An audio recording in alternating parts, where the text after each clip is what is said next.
Amados hermanos, que Dios les bendiga y que la paz que nuestro Señor Jesucristo ofrece a todos los que en Él hemos creído esté con cada uno de ustedes en este día. La Iglesia Evangélica Unida de Puerto Rico, en la misión de Paso Seco, cumpliendo con el llamado de quedarnos en casa, una vez más está presentando la lección para el día de hoy, para todos y cada uno de nuestros hermanos de la misión, así como para todos aquellos que quieran acceder a esta lección y que quieran compartir con nosotros. La iglesia reunida, aunque no estemos en el templo, seguimos reunidos como dijimos la semana pasada.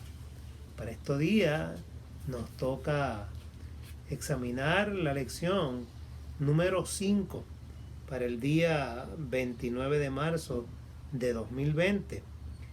Dentro del tema general que hemos estado viendo, Dios requiere justicia. Hoy, dentro del tema la justicia y los profetas, su título, Liderazgo con Justicia. Y la encontramos en Malaquías capítulo 2, versos del 1 al 9, y Malaquías capítulo 3, versos del 5 al 6. Esta es la lección que nos ocupa. El texto áureo para hoy es Malaquías capítulo 2 y verso 2. Si no escucháis y si no decidís de corazón dar gloria a mi nombre, ha dicho Jehová de los ejércitos, enviaré maldición sobre vosotros y maldeciré vuestras bendiciones, y ya las he maldecido, porque no os habéis decidido de corazón. Ese es el texto áureo para el día de hoy, y los objetivos para esta lección en este día son los siguientes: comprender el significado de la justicia para el liderazgo espiritual, afirmar el valor de la reverencia y la consagración requerida por Dios para el liderazgo, practicar un liderazgo espiritual que sea capaz de bendecir a su pueblo. Esos son los objetivos para el día de hoy.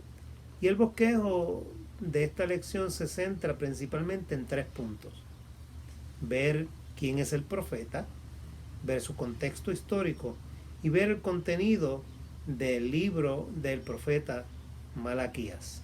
Hay un vocabulario bíblico que en esta mañana también, en este día, quisiéramos leer, y dice: Día del Señor. Día del Señor es el día en que se ejecutará juicio y salvación.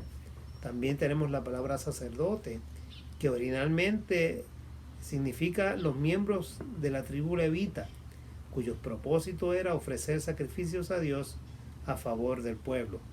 Y también tenemos la palabra diezmo, que es el 10% de las ganancias que el pueblo entrega a Dios en gratitud y como prueba de la fidelidad por la bendición que ha recibido. Esas son las palabras de vocabulario para este día. Y de inmediato vamos a ir sobre la lección en este día que el Señor nos ha regalado. Y vamos a comenzar a ver quién es el profeta Malaquías, viendo su contexto histórico, su contenido y todo lo que el profeta nos dice para cada uno de nosotros en este día. Malaquías es el último de los profetas menores, el último del libro de los 12 según la Biblia hebrea. En la Biblia hebrea, los profetas menores están recogidos en un solo libro que se le conoce como el libro de los 12. Y Malaquías es el último profeta de este libro, al igual que es el último profeta que nosotros podemos ver en el Antiguo Testamento, el último libro del Antiguo Testamento de nuestras Biblias protestantes. Inmediatamente después de este libro vamos a encontrar que comienza los evangelios con el Evangelio de Mateo. O sea que Malaquías cierra el Antiguo Testamento con toda su historia acerca de la intervención de Dios y la forma en que Dios habló a su pueblo a través de hombres escogidos por Dios para este propósito. Luego de esto hubo 400 años de silencio en el pueblo de Israel, y no fue hasta que Juan el Bautista interviene en la historia antes que Jesucristo comenzara su ministerio, que se vuelve a escuchar una voz profética en medio de Israel. Así que el nombre de Malaquías significa en hebreo Malají, o sea, un mensajero de Dios. Y el nombre de este profeta lo que hace es afirmar su ministerio profético. Estamos hablando que su nombre ya de por sí significa un mensajero que viene de parte de Dios. Malaquías sirvió como profeta en Judá aproximadamente en el año 430 antes de Jesucristo. Y como hemos ya mencionado, fue el último de los profetas del Antiguo Testamento. La ciudad de Jerusalén y el templo ya habían sido reconstruidos desde hace casi ya un siglo a la altura de la profecía de Malaquías, pero el pueblo se había vuelto negligente en su adoración a Dios.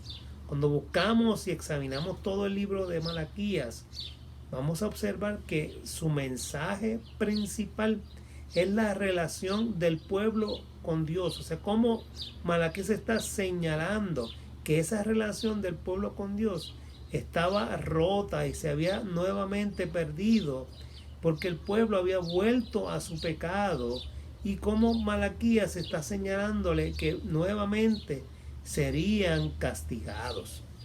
Pero también el libro de Malaquías, por otro lado, también trae palabras de esperanza para aquellos que se arrepientan, y señala que los que se arrepientan recibirán la bendición de Dios.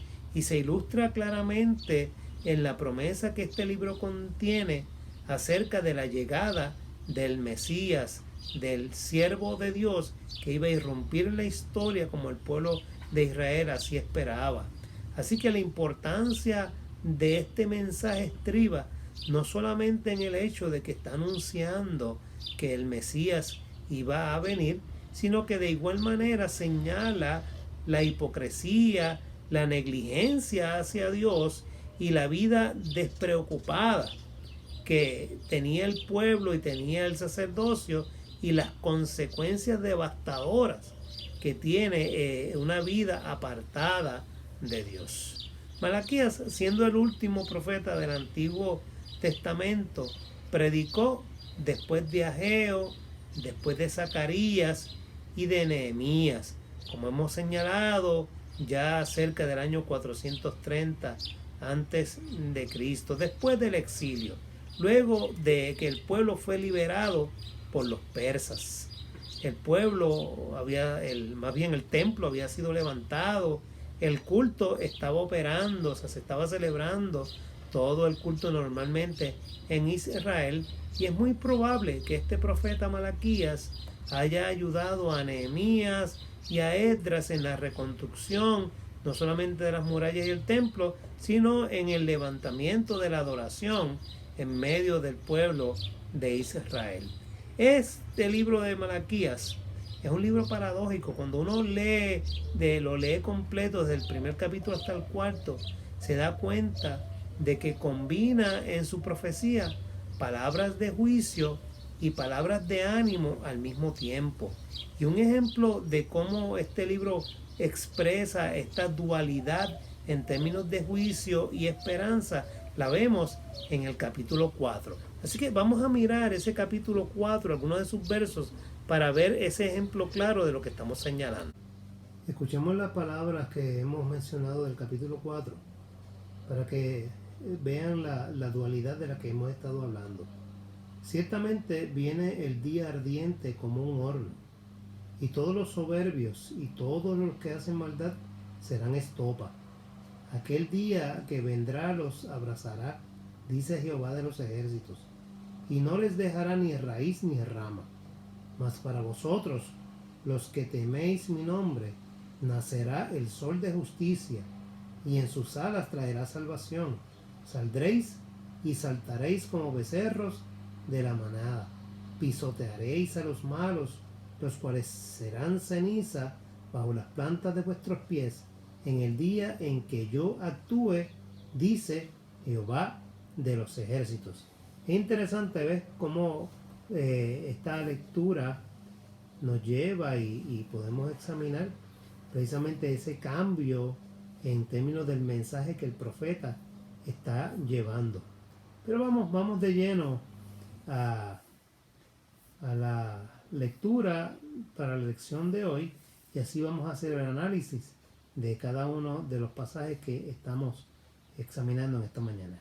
Después de haber visto el ejemplo de la lectura del capítulo 4 de Malaquías, donde presentamos cómo es esa transición de lo que es juicio y esperanza, vamos de lleno a la lección para el día de hoy, que se encuentra en Malaquías capítulo 2, versos del 1 al 9, y luego del capítulo 3, versos del 5 hasta el 6. Vamos a escuchar la lectura bíblica de labios y en la voz de mi hijo Ricardo López. Escuchemos todos la lectura bíblica de Malaquías capítulo 2, versos del 1 hasta el 9. Leemos Malaquías 2 del 1 al 9. Ahora pues, sacerdotes, para vosotros es este mandamiento. Si no escucháis y si no decidís de corazón dar gloria a mi nombre, ha dicho Jehová de los ejércitos, enviaré maldición sobre vosotros y maldeciré vuestras bendiciones. Y ya las he maldecido, porque no os habéis decidido de corazón. Yo os dañaré la sementera, os echaré al rostro el estiércol de vuestros animales sacrificados, y seréis arrojados juntamente con él. Así sabréis que yo os envié este mandamiento, para que permanezca mi pacto con Leví, ha dicho Jehová de los ejércitos. Mi pacto con él fue de vida y de paz. Se las di para que me temiera, y él tuvo temor de mí, y ante mi nombre guardaba reverencia. La ley de verdad estuvo en su boca, iniquidad no fue hallada en sus labios. En paz y en justicia anduvo conmigo, y a muchos hizo apartar de la maldad. Porque los labios del sacerdote han de guardar la sabiduría, y de su boca el pueblo buscará la ley, porque es mensajero de Jehová de los ejércitos. Mas vosotros os habéis apartado del camino, habéis hecho tropezar a muchos en la ley, habéis corrompido el pacto de Leví, dice Jehová de los ejércitos. Por eso yo os he hecho despreciables, viles ante todo el pueblo, porque no habéis guardado mis caminos y hacéis acepción de personas al aplicar la ley. En los versos de Malaquías 2 del 1 al 9 que han sido leídos, Malaquías confrontó a los hipócritas con su pecado al representar de manera gráfica un diálogo entre un Dios que es justo y su pueblo insensible. El primer mensaje de Dios que encontramos en el libro del profeta Malaquías fue: yo los he amado. Y si bien este mensaje se aplica especialmente para Israel en ese tiempo, es un mensaje de esperanza para todos los pueblos de todos los tiempos. Desafortunadamente, muchas personas ponen en tela de juicio el amor de Dios y toman el progreso político y económico como una medida de éxito. Debido a que el gobierno era corrupto y la economía era deficiente, los israelitas llegaron a pensar y asumieron que Dios no los amaba. Están equivocados y estaban totalmente equivocados. Dios ama a todas las personas porque Él las creó. Sin embargo, las recompensas eternas que Dios tiene no son sino para los que le son fieles. Solamente para los fieles está esa recompensa eterna de la que habla la Escritura. De hecho, en la frase del capítulo 1, versos de 2 al 5, se menciona que escogió a Jacob y rechazó a Esaú. Pero ese rechazo de Esaú no se está refiriendo al destino eterno de Esaú, sino estamos más bien hablando o significa que Dios escogió a Jacob para ser el medio por el que surgiría la nación de Israel y de ahí nacería el Mesías. O sea, Dios permitió a Esaú ser padre de una gran nación, eso lo sabemos. Esa nación se llamó Edom, pero todos sabemos que Edom se convirtió más tarde en uno de los principales enemigos del pueblo de Israel. Y vemos en este pasaje, de hecho, a un profeta que es muy duro. Unas palabras realmente duras, pero son duras contra los líderes políticos y religiosos corruptos. Pues en ese tiempo, si vamos a la historia, vemos que el sumo sacerdote gobernaba sobre los asuntos de Judá, especialmente porque explotaban económicamente al pueblo. Y es que el nombre de Dios, hermano, no se puede usar en vano, no puede ser usado para la corrupción. Estas son palabras de juicio, son palabras de condena que el profeta pronuncia contra los sacerdotes, contra los líderes, contra los que estaban llamados a dirigir el pueblo. Y es que Dios nunca, nunca Dios va a aplaudir la corrupción moral del pueblo. Están haciendo los mismos pecados, estaban haciendo los mismos pecados que los condenaron y los llevaron al exilio. Estaban violando su pacto con Dios, el pacto que Dios había hecho con este pueblo. Así que vemos en palabras en la profecía de Malaquías cómo Dios acusa a los sacerdotes de no haberle honrado y de no haber dado buenos ejemplos espirituales al pueblo para el cual ellos servían. No adoraban a Dios de manera adecuada. De hecho, Esdras, cuando salió del reinado persa y vino a reconstruir junto a Nehemías a Israel, Esdras había llevado a cabo un gran avivamiento, pero en los tiempos de Malaquías ya esto se había olvidado. Muchos años después de la muerte de Esdras, el sacerdocio estaba en decadencia, la adoración a Dios se había perdido su fuerza, se había vuelto más un negocio para los sacerdotes que una adoración sincera.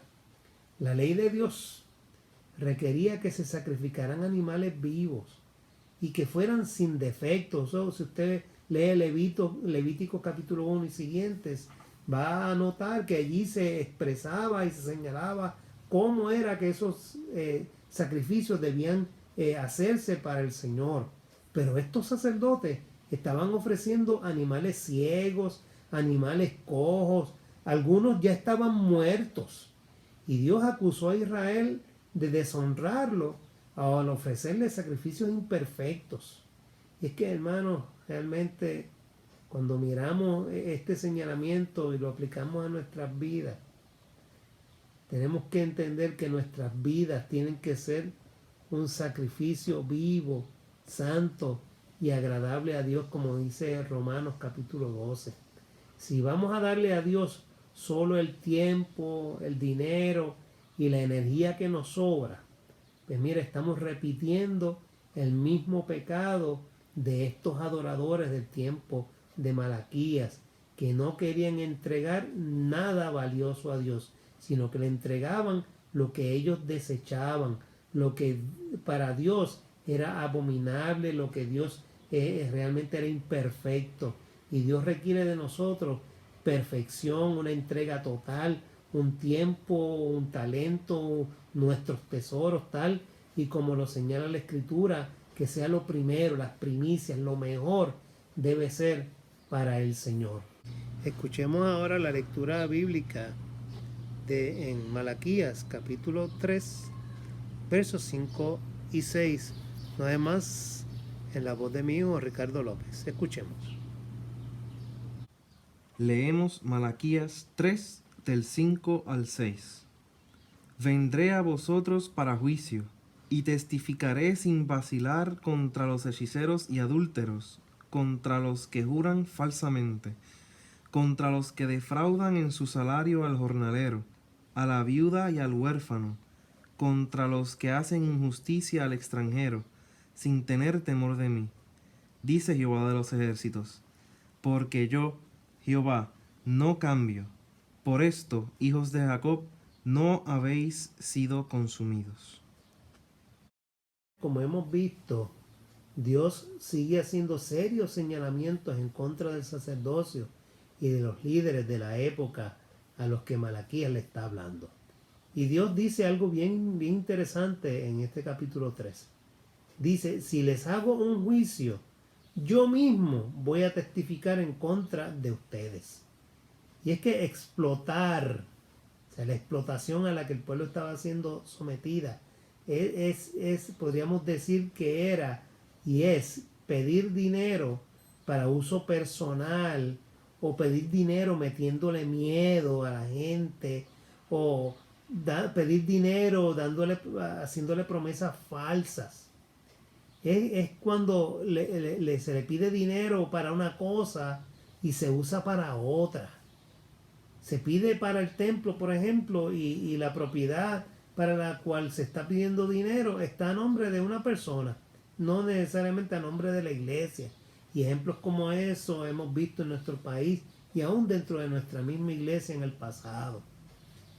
Servir a Dios, adorar a Dios, debe ser el punto principal de nuestra vida, tanto ahora como en la eternidad. Nosotros como cristianos a menudo estamos en la misma posición de estos sacerdotes, debido a que reflejamos a Dios en nuestras familias y en nuestros amigos. O sea, ¿cómo reflejamos nosotros nuestro carácter? ¿Cómo reflejamos nosotros la imagen de Dios delante de las demás personas, delante de nuestra propia familia? Si nosotros aceptamos, si usted acepta el pecado a la ligera, pues mire, está haciendo como estos sacerdotes de los tiempos de Malaquías. Si usted simplemente le aliviana lo que está mal, pues mire, está haciendo lo mismo que hicieron los sacerdotes en tiempos de Malaquías. O sea, los cristianos son ahora el pueblo escogido de Dios. O sea, cada uno de nosotros que hemos confesado a Cristo como nuestro Señor y nuestro Salvador, somos el pueblo escogido. Y nuestro sacrificio debe ser uno agradable al Señor, uno que en nuestra vida Cristo se vea, Cristo se refleje. La pregunta que nos hacemos en este día es, ¿está a la disposición de Dios usted, yo? ¿Estamos a la disposición de Dios para ser utilizados para engrandecer el nombre del Señor ante el mundo? ¿Estamos dispuestos a engrandecer su nombre en donde quiera que estemos? Esta misión, hermanos, comienza en nuestras casas, comienza en nuestra comunidad. Muchas personas piensan que seguir a Dios debe hacer la vida más fácil, debe hacer la vida más cómoda, pero están realmente equivocados, porque aquellos que piensan que venir al Señor es vivir una vida cómoda, una vida fácil, pues simplemente no han entendido el mensaje del Señor, porque están buscando a Dios por conveniencia. La verdad es que a menudo se requiere de un trabajo duro, un trabajo arduo, para vivir de acuerdo con los duros requerimientos que Dios exige de su pueblo. Vamos a mirar el resumen de la lección para este día, que nos dice de la siguiente manera. El ministerio del sacerdocio en el Antiguo Testamento era una posición de responsabilidad a favor del pueblo ante Dios. A partir del Nuevo Testamento, es decir, el Nuevo Pacto, cada creyente tiene la responsabilidad y el privilegio de ir directamente al trono de Dios con peticiones, pero sobre todo con sacrificios de alabanza. A Dios le agrada que escuchemos su voz para poder cumplir sus propósitos para cada uno de nosotros y para el mundo entero.